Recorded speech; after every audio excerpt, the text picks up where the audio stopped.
ત્યાર પછી આપણે હમણાં જ કહ્યું એમ એવા લિવિંગ લેજન્ડ રહી ચૂક્યા છે એક દંતકથા સ્વરૂપ.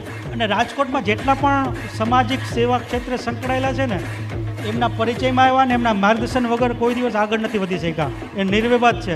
એવા નિર્વિવાદ સ્વરૂપ અને જેમણે સમાજ સેવાને એક નવો આયામ આપેલો છે. સમાજ સેવા ક્ષેત્રે નવા લીડરો જાણે આપેલા છે. એવા બધાના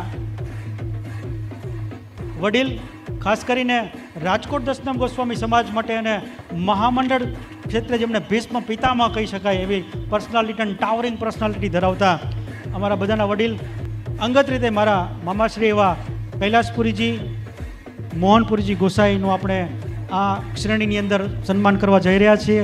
વિરલ વિભૂતિ સન્માન 2024નું. તો હું એમને વિનંતી કહીશ કે એમના પરિવારજનોને, નિખિલપુરુજી, પ્રીતિબેન, મામી આવ્યા છે? મામી નિખિલભાઈ, મામી આવ્યા છે? અચ્છા, ઓકે, કશો વાંધો નહીં. અને સાથે જ આ પરિવાર સાથે સંકળાયેલા હોય એ દરેકને વિનંતી, આ પરિવાર સાથે સંકળાયેલા દરેકને વિનંતી કે એ પોતે અહીંયા આવે. અમુલભાઈ,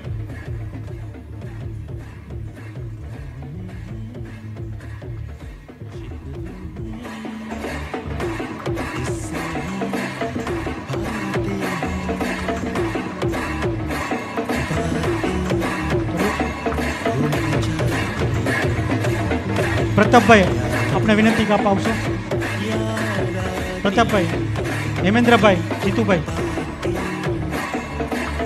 પ્રતાપભાઈ, હેમેન્દ્રભાઈ, પ્રફુલભાઈ, જીતુભાઈ, પ્રતાપભાઈ,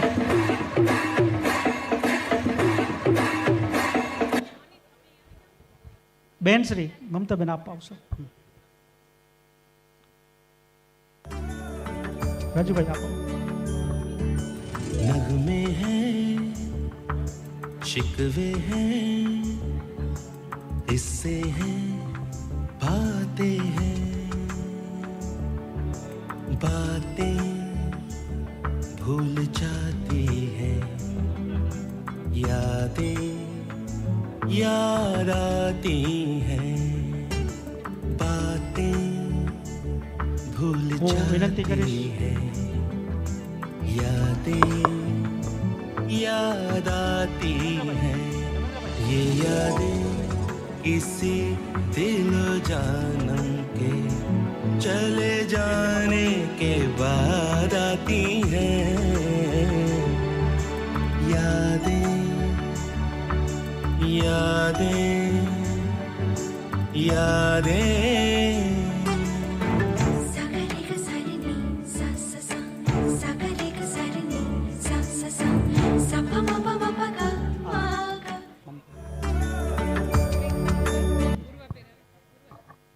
નહીં પ્રીતિબેન.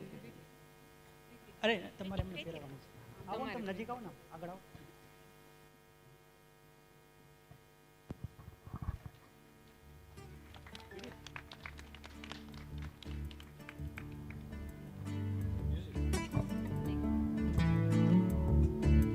नगमे हैं, शिकवे हैं, किस्से हैं, बातें हैं,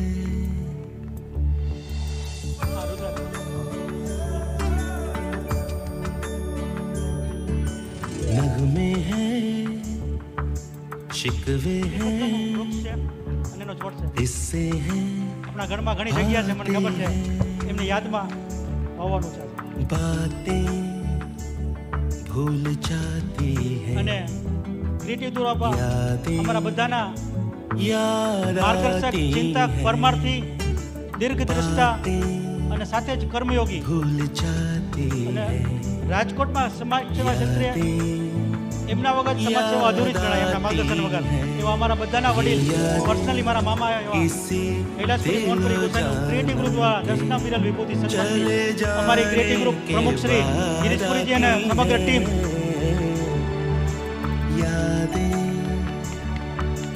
यादें यादें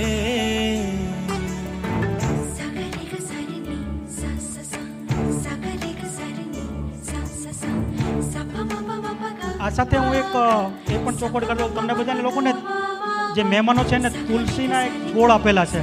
એ તુલસીના છોડ આજે આ 3 મહાનુભાવો હતા, કૈલાસપુરી, અમૃતગીરીજી અને મહેન્દ્રગીરીજી, એમની યાદમાં દરેક લોકોને આપેલા છે અને એ પોતાને ત્યાં વાવે અને એમની યાદને જીવંત રાખવા માટે એક પાણી અર્પણ કરશે.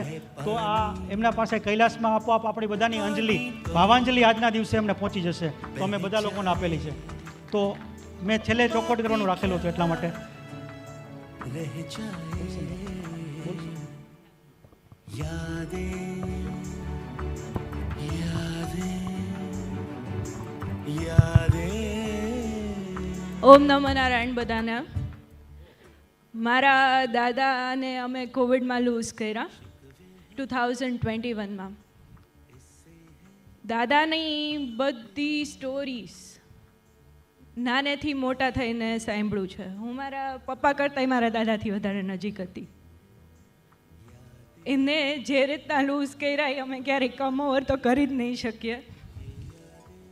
પણ આજની જનરેશન માટે એક મારા સાઈડથી સ્પેશિયલ મેસેજ છે કે ગ્રાન્ડ પેરેન્ટ્સ છે ને એ લોકો આપણા છોકરાઓ જ છે. તમે વિડીયોમાં બી જોઈ શકો છો. મારા સ્નેપચેટના બધા નવા ફિલ્ટર્સ હું દાદા સાથે ટ્રાય કરતી અને એ હેપીલી મારી સાથે પાડતા ફોટોઝ. માસાએ કીધું કે તે એકલીના જ ફોટો પાડ્યા છે, પણ એ મારા સિવાય પાડતા જ નહીં કોઈ સાથે. સો એમની સાથે જેટલો ટાઈમ મળે એટલો સ્પેન્ડ કરો અને એમને બધી સ્ટોરીઝ ચેરિશ કરો. Thank you.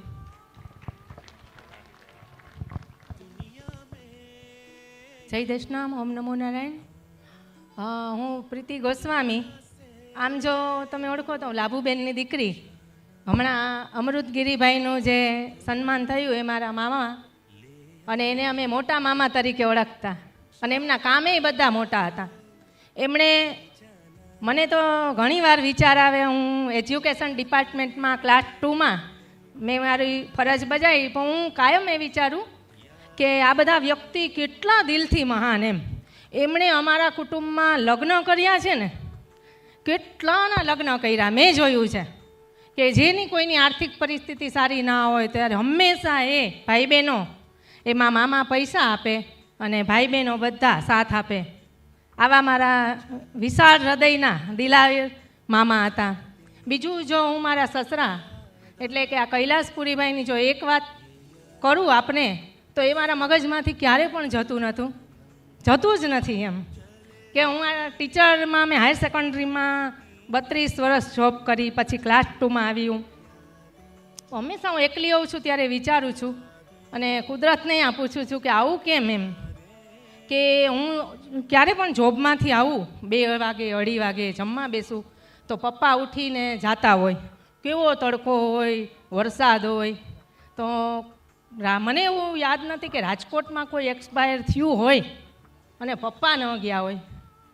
તો હું એને કાયમ ખીજાવું ક્યારેક કે પપ્પા હવે તમે સ્કૂટર લઈને એક્ટિવા લઈને શું કામ જાઓ છો, એમને ગાડી નથી ફાવતી. તો એ મને કાયમ એમ કહેતા જવા દે, હસતા હસતા એમ કે બેટા એ તો જવું પડે, પછી આપણામાં કોઈ ના આવે. અને જ્યારે કોરોનામાં એક્સપાયર થઈ ગયા ત્યારે રાત્રે 9 વાગે અમને ફોન આવ્યો હોસ્પિટલમાંથી કે તમે એને સંભાળી લ્યો. ત્યારે અમે કારમાં રાત્રે 2 વાગે સ્મશાનમાં જતા હતા ત્યારે મારા મગજમાં એ જ હતું કે જે વ્યક્તિ સમાજમાં એક પણ વ્યક્તિ એક્સપાયર રાજકોટમાં થઈ હોય, ન ગયા હોય, આજે એનામાં જ કોઈ નહીં એમ. એટલે આ મારું છે ને ખરેખર મારા મગજમાંથી આ વસ્તુ જાતી નથી કે કેમ આવું એમ. નકર આપણે એમ કહીએ ને કે કરેલું બધે કામ લાગે, પણ આમનામાં મને એમ થાય છે કે આવું કેમ થયું એમ. કે અમે 3 જણા જ એકલા, કોઈ આવી જ ન શક્યું. ત્યારે મને એનું ઘણી બધી મને એમ થયું કે હશે ઈશ્વરની ઈચ્છા જે હશે, પણ એમણે સમાજ માટે ખૂબ કામ કર્યું. અમે બધા ઘરમાં ખીજાતા, ઉંમર થઈ ગઈ હતી 84, 86માં એણે એટલું કામ કર્યું. એટલે ખરેખર આવા બધા જે આપણે આજે 3 વ્યક્તિઓ 4 વ્યક્તિઓના સન્માન થયા એ શ્રેષ્ઠ અને ઉમદા અને કાર્યક્ષમ વ્યક્તિઓ હતા. Thank you. ખૂબ ખૂબ આભાર. ટાઈમ એકદમ બહુ ઝડપથી જાય કારણ કે માત્ર આપણે 8 કન્ટેસ્ટન્ટ બાકી છે અમારે.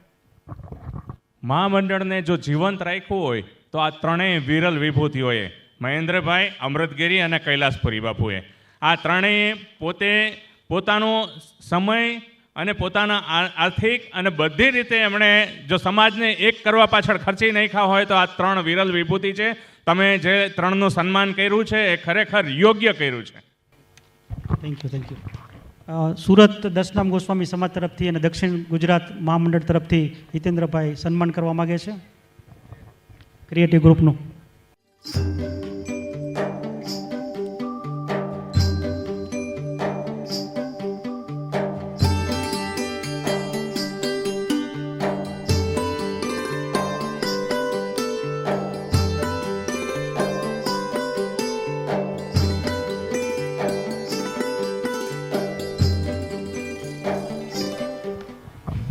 છેલ્લે સુધી અમારી સાથે જોડાયેલા દરેક મહાનુભાવોને હું ખૂબ ખૂબ આભાર પ્રગટ કરું છું. આપના થકી જ અમારો કાર્યક્રમ ઉજળો બનતો હોય છે.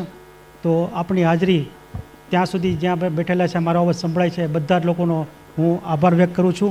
મહેમાનોનું સેગમેન્ટ મારું થઈ રહી ગયું. સાવિત્રીબેન મારા બેન છે, ઉષાબેન સાવરકુંડલા, આપ હાજર છો કે? ઉષાબેન, હા.